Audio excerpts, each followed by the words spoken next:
Welcome to another Woman to Woman show on your favorite radio station, Vibes Radio. Also on social media, if you're just joining us, good morning to you. Oh my God, it's Thursday. How you guys are feeling? I hope you guys had a good night's rest and you're ready to rock with us. Somebody said to me yesterday, it's woman power. I don't know about that just as yet, but we're trying to get there, right? And we have been giving you, guys, some really good content over the last couple of days, if I do say so myself. And we're just so excited to keep producing content that is truly meaningful for you guys, every single day. That's the plan. That is exactly what the plan is to continue to bring you guys the information that you need, information surrounding COVID-19, information surrounding what the world is doing and how we're reacting to this pandemic, how we should move forward. And that's what this is all about. I want to say good morning to the folks who are locked in on our frequencies. Good morning to you if you're tuned in on Vibes Radio, if you're tuned in on our social media, if you're listening via Vibes Radio social media, if you're listening on my personal social media, good morning to you as well. Good morning to the folks on DA Vibes. Good morning if you're on any of the frequencies. So that's 99.5, 94.5, 90.1 FM. Good morning to you guys, man. I have some ladies. Nothing intimidates Jael Joseph, right? I am so intimidated this morning because I have the most power-packed panel coming in this morning to join us here on Woman to Woman show. And we've touched all across the globe. Let me tell you, when I tell you all across the globe, we've touched all across the globe, and we're bringing these amazing women on to share with you for today. And I'm going to be doing a lot less talking because, again, I'm very intimidated, and those ladies have some PhDs behind their names. So I'm just going to hush my mouth pretty much and, let them do majority of the talk, because I feel the information and the discussion we're about to have is important and pertinent for us in Dominica, for us in the Caribbean, for us in the rest of the world. So I'll get right into it. I just want to remind you guys, you can always send in your WhatsApp messages in terms of your questions. So you can send that to 1-647-404-3973. So just shoot me a line and I'll be sure to get your question out there. You could send us a question on our Facebook pages. So I want to encourage you to do so. And you can also send us a question on the live chat. So there is a live chat available. So you could send us questions on there. So we really do want to get everyone engaged and involved in this discussion. Now, for those of you who do a little bit of reading, or you're around, like, we're Black people and we know exactly where we came from and how our society has been shaped by our past. And for most of you would know that the Caribbean was once the food basket of the world. The slavery system that was developed in the Caribbean was an outgrowth of the demand for sugar and other crops.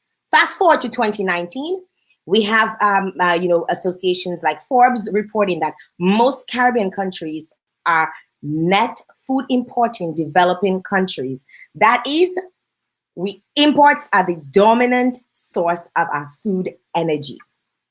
In areas of national food production, we've declined, especially when it comes to fruits and vegetables. Lack of local production means that the Caribbean people, us Dominicans, we tend to eat more highly processed foods that have a long shelf life. As a result, this is bad for our local economies, resulting in GDP decline. Now, recently, if you've been following the news, the Barbados Prime Minister, the Honorable Mia Mottley, she recently challenged the Caribbean to slash its annual US $4 billion food import bill by at least a quarter over the next 5 years. She argued that in the face of climate change, population growth, Caribbean food security is not just a health and nutrition issue, people. It is actually a national security issue. Fast forward now to COVID-19 and all what we've had to deal with. On April 21st, the United Nations projected that because of COVID-19, the number of people facing severe food insecurity worldwide can actually double to 265 million. That's big. World Bank is also alarmed by a potential rise in food insecurity, especially during this pandemic. Many countries and organizations are mounting special efforts to keep agriculture safely running as an essential business. Markets well supplied in affordable, nutritious food, and consumers still are able to purchase food despite movement restrictions and income losses. Today, guys, we have a packed show for you. We're going to be discussing the topic reimagining Caribbean agriculture. And I want to introduce my guests who are going to be coming on. Four amazing women. We have Dr. Clanny, who is a global citizen and a founder of the CEO of Systematic Change Consulting, a lecturer at the Center for Sustainable Agriculture, University of Free State, South Africa. She has 27 years of experience in the broader field of agriculture extension, sustainable agriculture, food and national and nutrition security, and natural resources. She's worked with over 45 countries. Her experience includes facilitation of systematic change, organizational development, strategic planning, and change movement. She has worked with so many different organizations in her role as a coordinator of development of new extensions. That is, of course, the new extension is Learning Kit. That is all over the world. You know, if you follow agriculture and you follow what's out there, she will come up in that list. We're also going to be joined by Dr. Tessa Barry, who is an agricultural extension and rural development specialist, stakeholder and capacity development analysis. She is a part-time instructor of agriculture, economics, and extension at the University of the West Indies in St. Augustine campus. She holds a PhD in agricultural extension with emphasis on gender, agricultural entrepreneurship, and food security from the University of the West Indies. The lady has her thing going on, right? She has a passion for rural development and has participated extensively in research in agricultural extension and rural development in the Caribbean. And guess what? She's from Grenada. Then we're also going to be joined by Dr. Cheryl Rock. She's currently the assistant professor of food science and at the California State University, Long Beach, and she's been there since 2014. She serves as the faculty advisor of the Food Science Club chapter at the university, where she facilitates the mentorship of students and their involvement in institute and food technologies and student association sponsored activities. She received her bachelor's degree in chemistry from Alabama Agricultural and Mechanical University. She has her master's, a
we got disconnected for a second.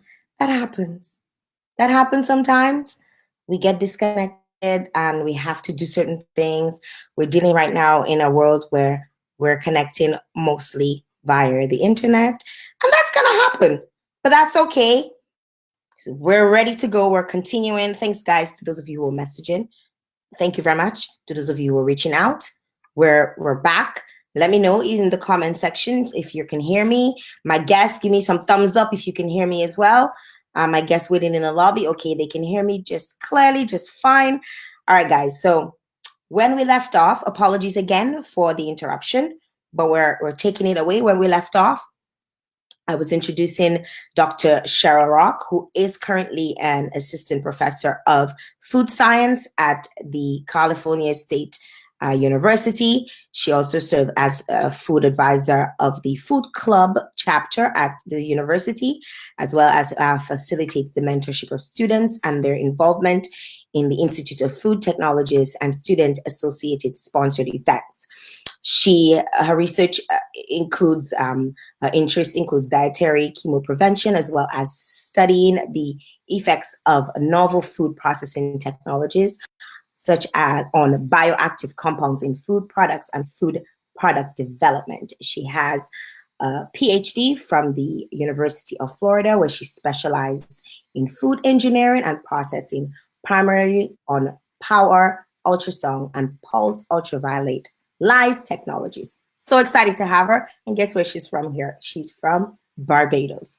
And last, joining us during the half of the show will be Dr. Norma Samual, who has a PhD from the University of Florida. She is a Florida-friendly landscaping and urban horticulture agent with the University of Florida's Institute of Food and Agricultural Service. She holds her degree. She had a master's degree in she holds a PhD in agricultural education and communication from the University of Florida, and she is here right now. She is the current chair of the Caribbean Agriculture Extension Providers Network and president of the Board of Global Forum for Rural Advisory Services. Today we're going to be discussing reimagining Caribbean agriculture. And I want to, at this time, welcome 3 of our 4 panelists who's joining us right about now. Want to welcome them here to the show. How are you ladies doing? Hi. Hi. How are you? We got disconnected for a quick second, but that's okay. We keep it rolling. It had to give me a little moment so I could pause and breathe. I was so excited, right? All right, so it's nice to have you guys on here with us. I hope you guys are doing awesome. I know we have a very tight schedule, and we have so many things that we need to discuss. So we're gonna get right into it. Dr. Kwame, I invite you to take the lead on this. We really want to get an understanding as to what are some of the opportunities for agriculture as an alternative driver of the economy alongside tourism in the Caribbean. Thank you very much. Good afternoon from South Africa, and good morning to those who are watching and those who are listening. I'll just go straight, to responding to your question. I could spend, days and nights talking about the challenges that we are experiencing at the global level. You have already alluded to some of them. We're talking about, population growth, that is increasing. We are told that by 2050, we might have, maybe 10 billion mouths to feed. But where does the food come from? If we have increasing population, we have increasing mouth to feed, then it means that we cannot not eat. We need food. And where does the food come from? It comes from agriculture. We also know that, the Caribbean islands are relatively small in terms of land size. That is a fact, and the land that is there is also competing for with urbanization, industrialization, and less we have less arable land.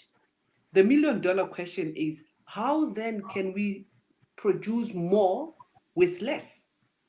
And that is a question that we are asking. And we know that, there are some experiences from all over the world where there are countries that are in the similar position where they have a small land size, but they are able to produce more. Let me just draw your attention to one of the countries that I always make example of. That is the Netherlands in Europe. The Netherlands is a very small country, but surprisingly, they are actually rated one of the best countries in terms of efficiency and sustainable agriculture, but also ranked second in terms of the largest export of agricultural produce globally, following the US. The $1 million question is, how do they do that?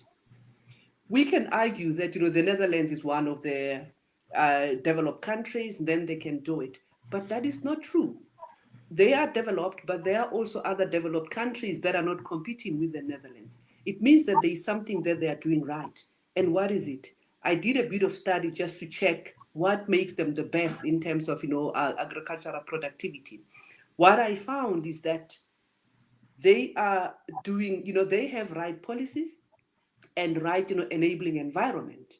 But also they invest a lot in, they are taking advantage of, the current technological development or advancement. They're using a lot of greenhouse, technologies. They invest a lot, in crop protection, but also they do precision farming, which we can also argue that it might be an expensive, thing to do for smaller countries.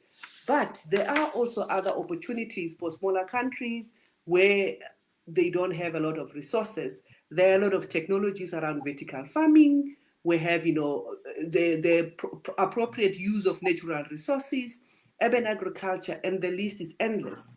Lastly, so that I can give more opportunity for my colleagues, we know that, as you have mentioned in your opening statement, that the Caribbean is highly touristic in nature. How can we use that as a driver for agriculture? There was a recent study that showed that as much as we are big in tourism, 32% of the food demand for the tourist industry doesn't really come from the Caribbean. It's exported imported, as you have indicated. So I see a lot of opportunities in terms of strengthening collaboration between the agriculture industry and the tourism, so that the food that are used in the tourism area are actually coming from the agriculture. There are also opportunities for agritourism, where it's a global demand. So yeah, so in the nutshell, I see a lot of opportunities where the Caribbean can leverage on small, land size that it has to grow, the agricultural sector, to increase food production, job employment, but also becoming, the export, feeding the whole world. Thank you. Dr. Sami, thank you very much for your contribution. I just want to encourage folks, if you have any questions, feel free to send them in. We'll be accepting the questions and we'll bring them back on, so they can answer the questions for you. I'm going to move on to Dr. Tessa. How can we expand in the understanding of agriculture, or how can we expand that beyond just production?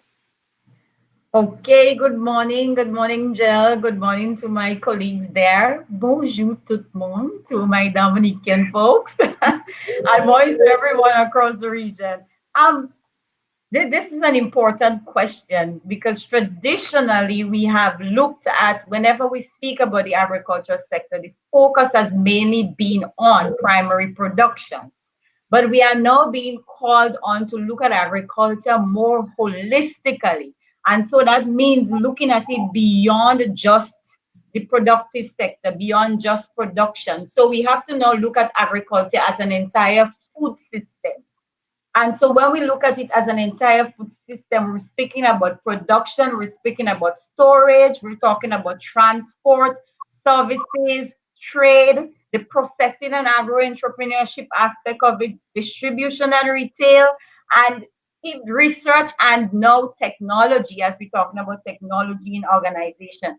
Now, organizations such as the World Bank, and even right here in the Caribbean, there has been that clarion call for us to focus on the entire food system, the entire value chain, as my friend Alpha would say, right up until it gets to our plate.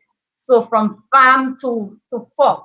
So as a region, I think we need to position ourselves in such a way that we capitalize on the opportunities that exist along the entire value chain, the entire food system. And when we talk about a food system, we're speaking about everything that interconnects to create that whole. So all of the various aspects along the value chain that creates that whole. And as a region, I believe we have to focus and capitalize on that, and not just capitalize on the already existing opportunities, but being able to create our own opportunities along that chain. So opportunities in production, yes, we want to increase productivity, but opportunities in terms of the creation of jobs along the chain, from food and beverage industry to tourism to trade to processing and agro entrepreneurship. So everything along that chain, I think we have to basically focus on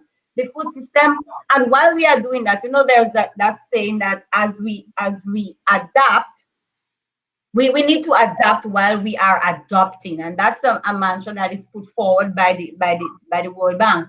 And the fact that we want to capitalize on all these opportunities that exist along the chain, we have to do so responsibly. So expanding beyond production means that we also have to focus on how we use our resources responsibly. So we're talking about sustainability. I mean, we don't have to look far to see the effects of things like climate change and so on, what has happened to us within the region. Dominica itself would have experienced categories 4 and 5 hurricanes in the not too recent past.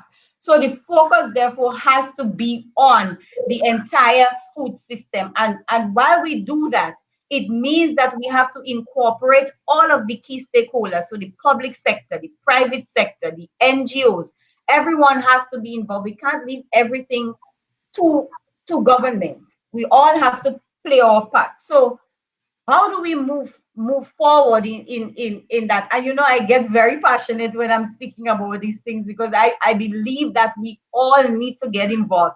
So I would say, in terms of encouraging us to move beyond the idea of production, we have to look at how we can actually capitalize on everything. And the idea of inclusiveness, so bringing in the youth, the idea of inclusiveness in terms of looking at everything through a gendered lens, so that we focus on opportunities for women along the entire value chain. So opportunities for youth and along the entire food system. So we're talking about opportunities in production, opportunities in processing, opportunities in value added.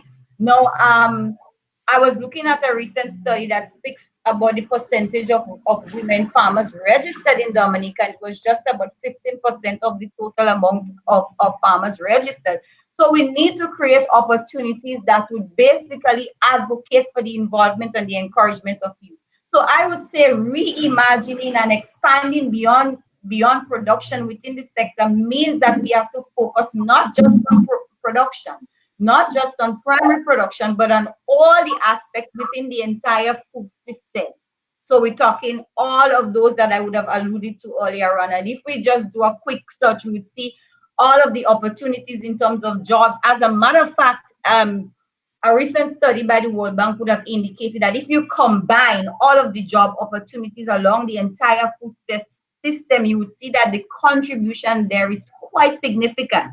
If we identify from right down to production, right up until preparation in terms of the food and beverage industry. And so I would say, from that perspective, in looking at it beyond production means looking at the entire food system and the opportunities that exist along the entire food system. Dr. Tessa, thank you very much for your contribution. Dr. Cheryl, what is the nexus between agriculture and nutrition and the opportunities it brings?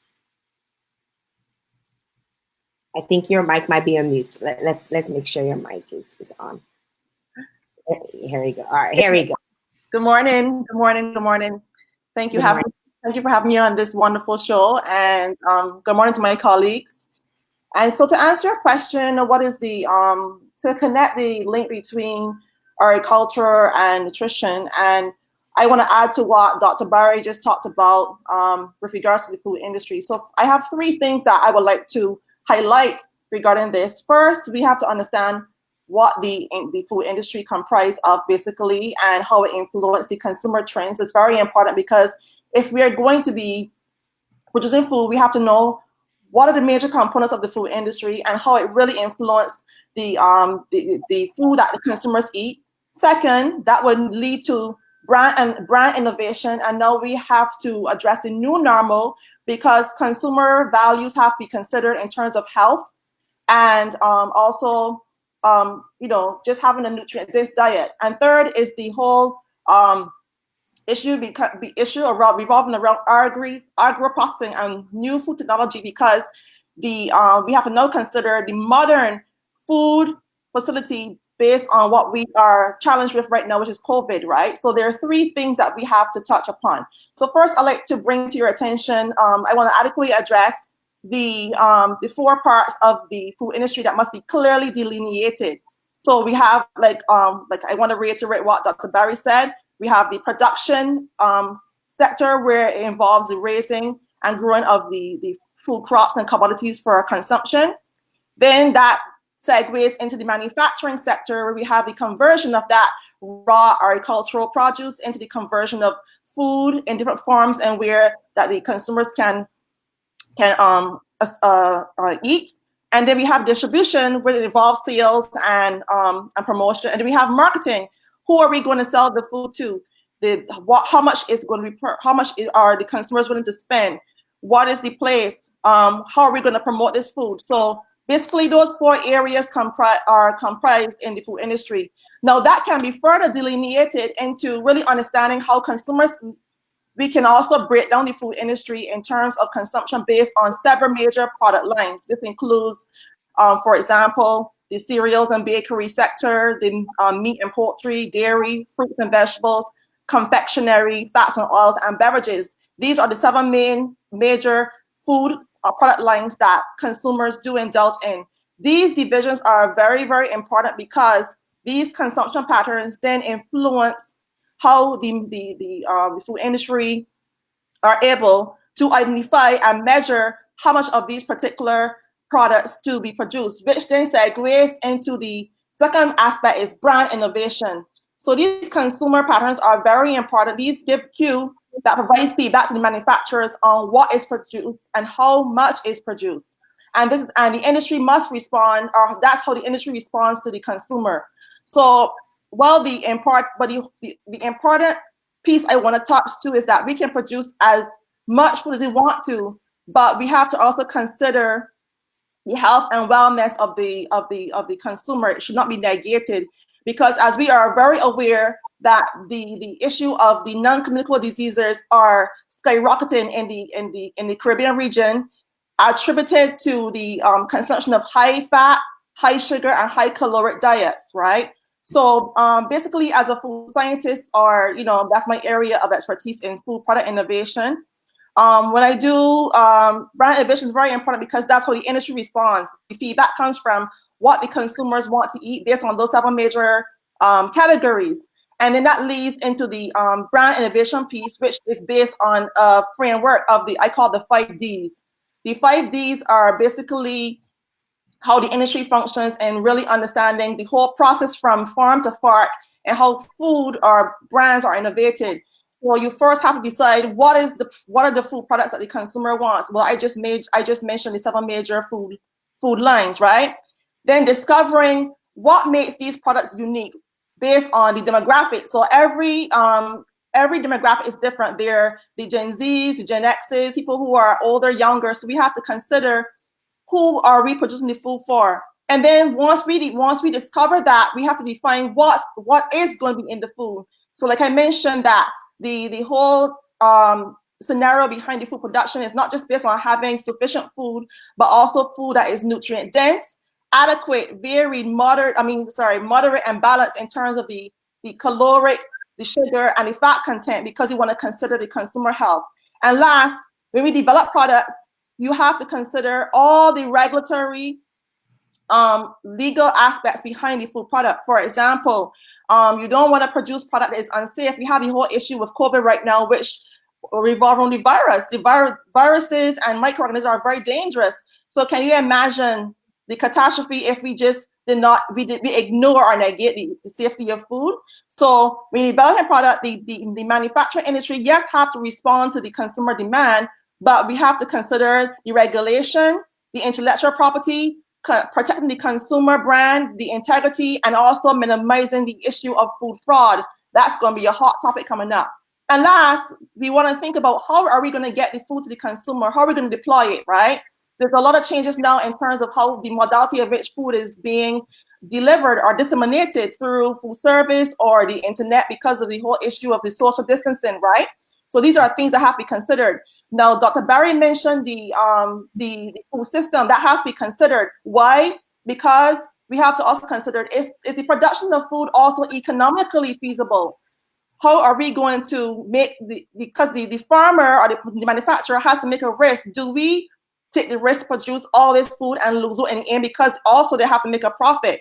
So these are the five D's that involve brand innovation. Now, the last point I want to make is about the agro-processing aspect, which is the branch of agriculture that involves the application of science to the selection, preservation, the processing, the packaging, and distribution of safe and wholesome food. That is very, very important piece right there. It is not just about producing food and not having enough food, but the safety of it has to be considered. So food scientists like myself, I work a lot with industry and to develop ways in which the stakeholders can process, preserve, package, and store food. And this must be in accordance with the government regulations and also various stakeholders in that area. Now, I want to highlight that agro-processing is categorized in two major areas. First, the production of food, and second is preservation, right? Mm-hmm. So basically, I'm wrapping up very soon. I'll be brief. Food processing involves the different techniques that would involve the transformation of the raw material, the agricultural material, into the food for consumption.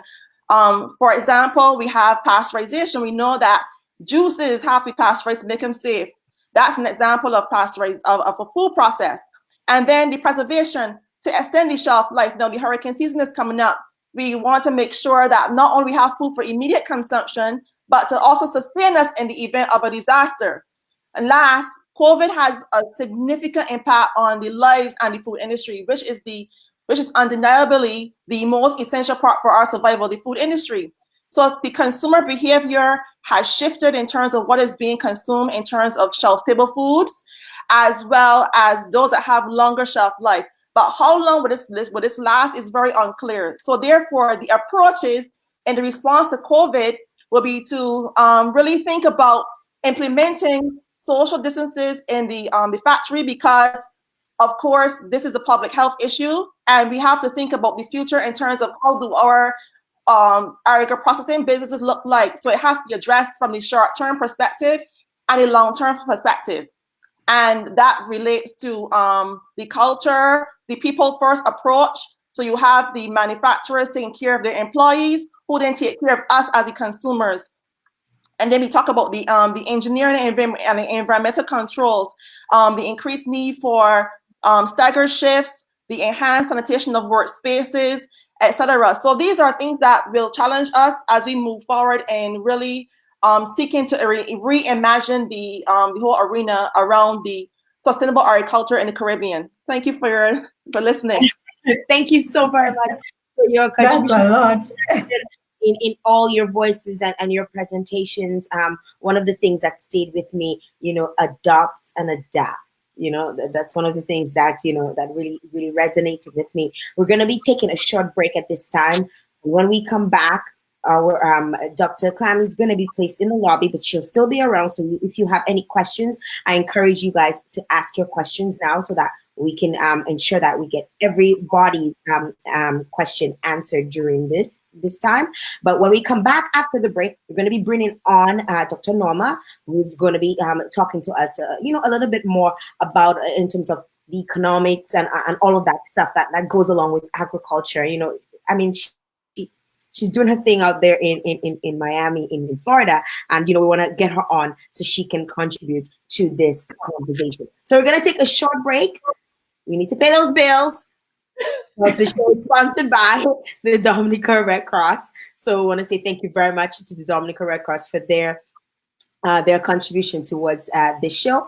And we're going to come back with more right here on the Woman2Woman show, Vibes Radio.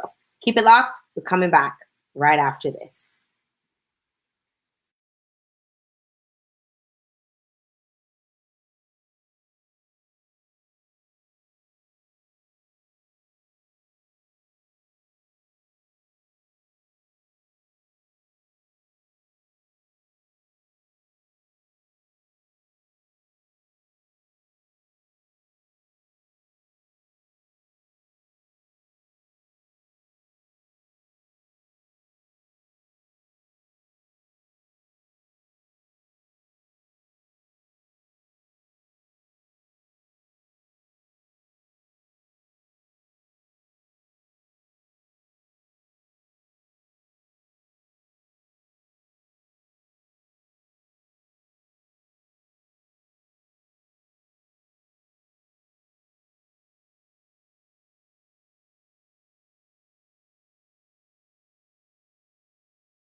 Welcome back, guys. Thank you so very much for staying tuned with us here on the Woman2Woman show.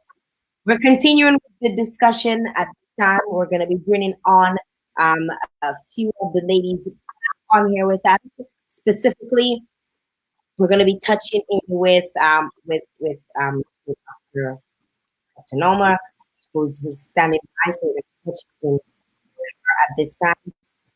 Yes, here we go. Here we go. Ready for them. Yes. Hi, Dr. Norma. Hey, good morning, everybody.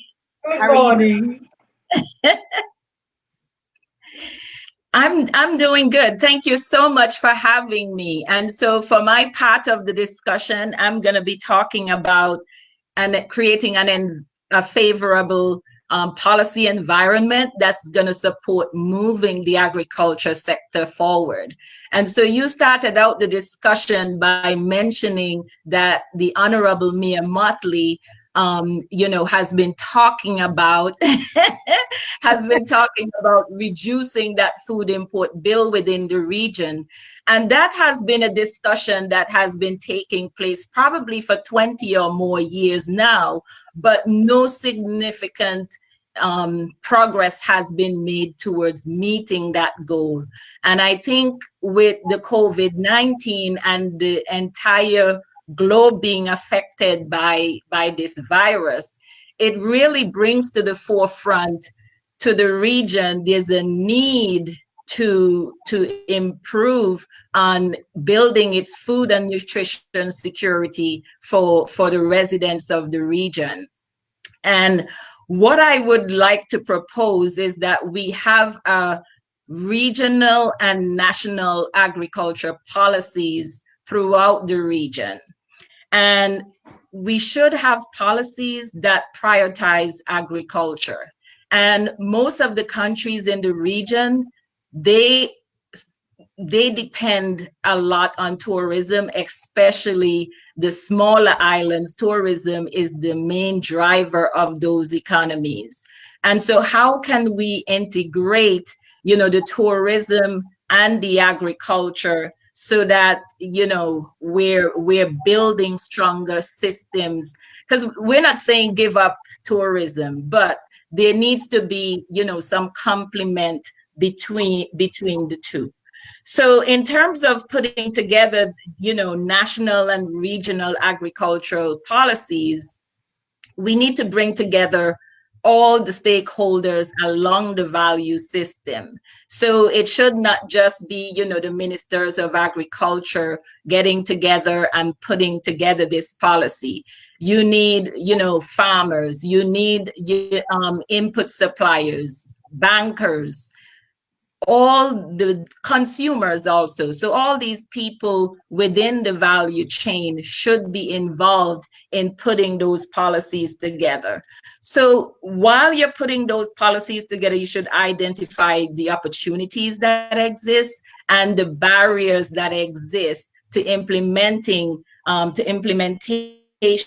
of the policies.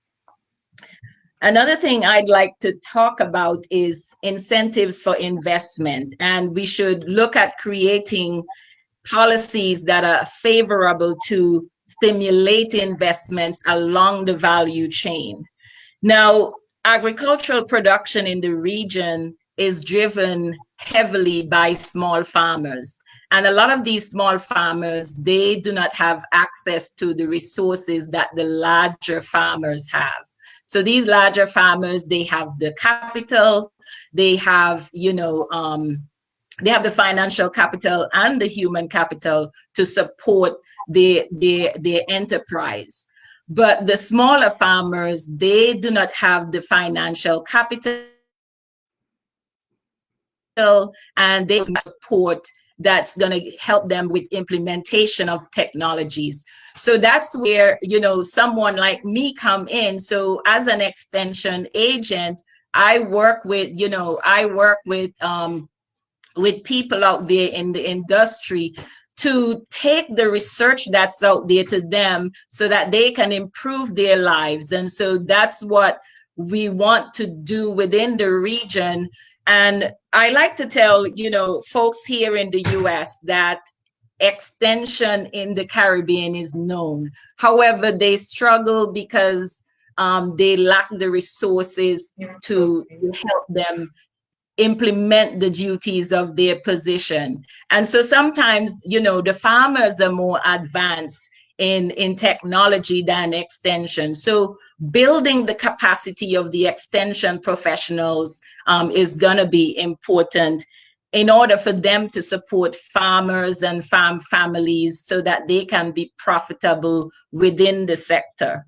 Providing, like duty-free concessions and other tax breaks to farmers is going to be important. And also, helping them to access loans is going to be important. And it's one of the challenges within the region is access to financing for farmers and also insurance. And, we have all the vagaries of weather and whatnot facing farmers in the Caribbean. And once you invest all your money in a crop and then a hurricane come and take it out, you don't have any insurance, that investment is lost. So you have to, start all over again. So it's looking at how we can provide some support to farmers so that they can recoup some of those costs, so that they can be willing to start again after, a hurricane comes through. Public-private partnerships is another topic that I'd like to touch on. And so all of us who are on here with you today, we are part of the Caribbean Agricultural Extension Providers Network, and also the larger umbrella organization, which is the Global Forum for Rural Advisory Services. And so what we do is that we work to build the capacity of extension professionals so that they in turn can support families. And one of the things that we're working towards right now is establishing country forums across the region. And so we've already established country forums in in Grenada, in Jamaica, and in Guyana. And so what we're doing with these country forums is bringing together all the different stakeholders within the agricultural innovation system so that they can look and see, what are the strengths of the system, where are the gaps, and how can extension and these other players within the system help to build the agricultural system or contribution to the local economy. And so I think as we move forward, hopefully, we have a lot more countries that will be willing to jump on board to establish country forums, because it's important for us to bring all these different stakeholders together on a platform where they can exchange ideas, take advantage of the strengths, capitalize on the strengths that each other brings to the table, so that we can work together towards that goal of reducing that import food bill. As we look towards increasing production, how are the farmers going to market what they produce? And not only the farmers, but the agri-processors that Dr. Rock and Dr. Barry would have mentioned. And so we need to think about access to markets locally and access to markets throughout the region and outside of the region. And then we also need to look at, how we're going to transport those. So in terms of cargo, air cargo and maritime. And that presents a challenge because you want to know that production is consistent. So yes, you may try to have these contracts with like LIAT, for example, to move cargo, but you need to have sufficient quantities and reliability in those quantities to make it profitable, for them. Another thing that I like to talk about that's very important to, reimagining the sector is development in the human capital. And so a lot of people in the region, they look down on agriculture. And there's more to agriculture than just, someone who's out there doing the production, as Dr. Barry had mentioned. So when you put that national or regional strategy together, look at, where do the gaps exist within the system in terms of expertise that are needed. And so when you look at the expertise in some countries, they have a lot of, let's say, agronomists, but they don't have many food scientists, for example, or they may not have a food packaging engineer. And so when you're looking to develop the sector, we also need to look at where those gaps exist and where do we need people trained. So the other thing that coordinates with that is looking at the institutions of higher learning in the region and how can those institutions, maybe modify the majors that they offer so that they creating majors that are needed within the industry. So that's very important. And of course, we have an aging farming population, so engaging youth in agriculture and let them know that, you know, agriculture is exciting. There's a lot of, you know, different there's like 100+ careers within the value chain, from production all the way up to that time that the food gets to your table. So with that, I'll leave it there and we can take some questions. Thank you very much for your contribution, Dr. Norma. I'm just gonna get right into it in terms of the comments and some of the questions that have been coming in. We have comment from Mary McLaughlin says we need to encourage more solar hydrators to preserve fruit. She says that at the treethatfeed.org, they promote food security through fruit trees. Breadfruit flour and dry mangoes are a few of these examples. We also have Talia Mohammed in Trinidad and Tobago says, we have good policy instruments, we have good institutional structures in terms of finance and tax incentives. There's room for improvement. What we don't have is political will, and yes, by extension, state and public sector advancements to support a modernized system. We have a question coming in from Dominica. It may take time for many industries to get back on stream, tourism being one in particular. The whole world, however, will need to eat. We need to eat to survive, and we, especially as a Caribbean, have the opportunity to come together to go beyond the food baskets for other regions of the world. We have a question coming from the UK. What is the feasible timeline for transitioning into a more agro-based economy, considering that people will need to be trained, etc.? I don't know who wants to take on this question. I think that's Cheryl. I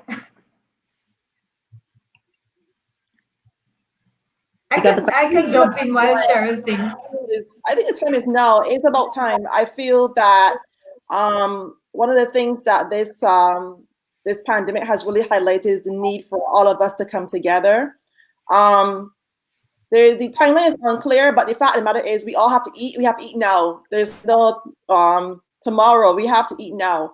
And so basically, like Dr. Samuel mentioned, that we have to consider all the major players within the stakeholders. Like I mentioned before, all the different sectors that are involved in the food industry, from the production to the manufacturing to the distribution to the marketing. And then also Dr. Barry mentioned the entire food system, right? So there are some systems that do it, that are put in place, but now it's like a jigsaw puzzle. We need to figure out now how we need to put our heads together and utilize all the resources that we do have internationally, like myself, Dr. Samuel, Dr. Barry, and there's many talented people within all those various sectors that can help with producing a food system that is not only adequately producing food, but also sustainable from the economic, the environmental, and the social aspects of the food system.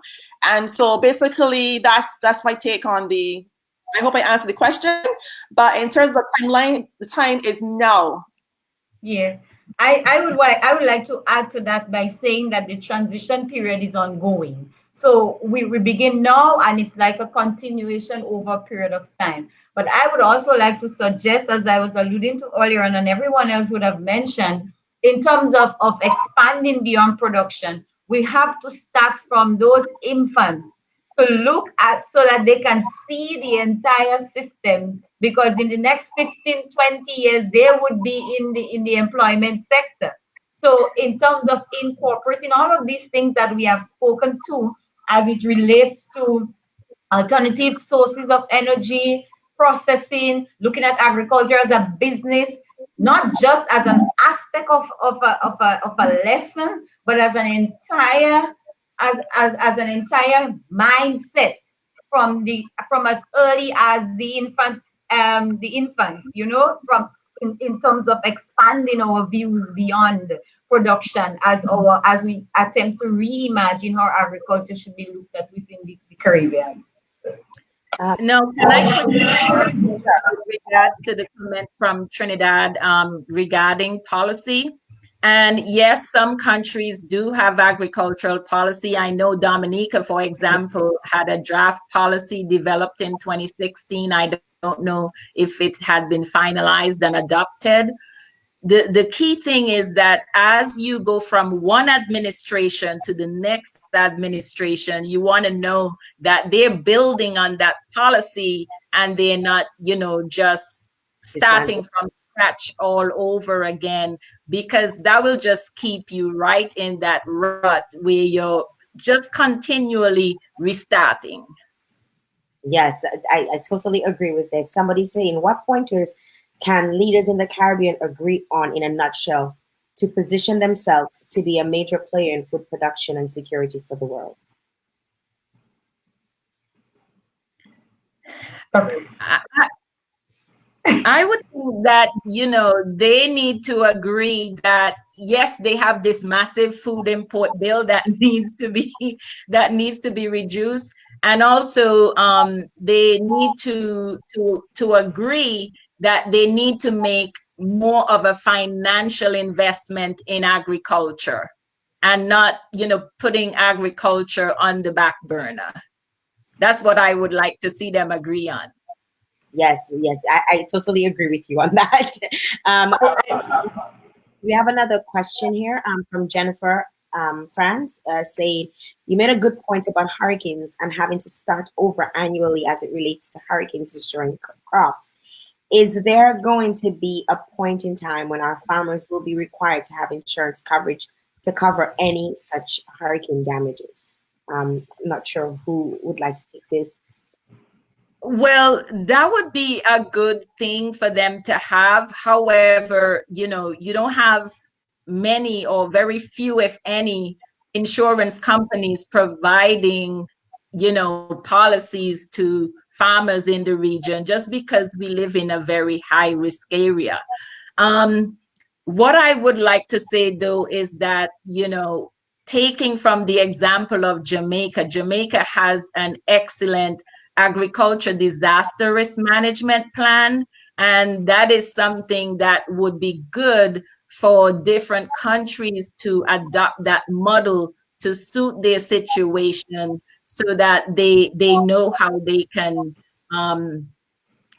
mitigate some of the risks associated with, hurricane and other factors like climate change. Yeah, so a lot of protective agriculture, climate smart agriculture. Mm-hmm. Yeah. Ladies, I mean, it's been a pleasure having. I know the time is so short, and I wish we could have had. I would really want to know, would you guys like to come back again? Because I think this is that needs to happen. It needs to happen. And I want to invite you guys on, on here again. It's so amazing to see women in the Caribbean who have Caribbean backgrounds, who are based in the Caribbean.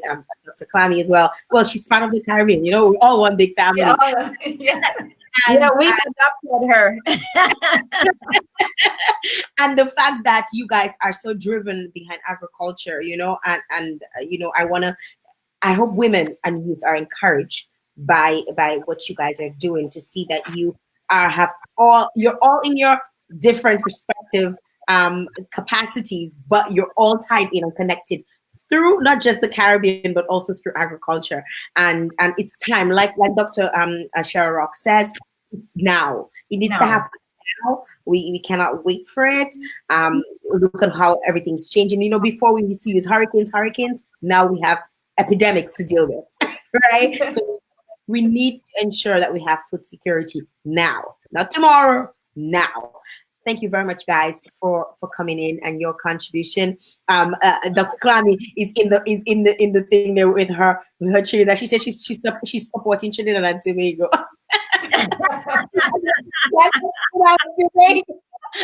She's Trinidad.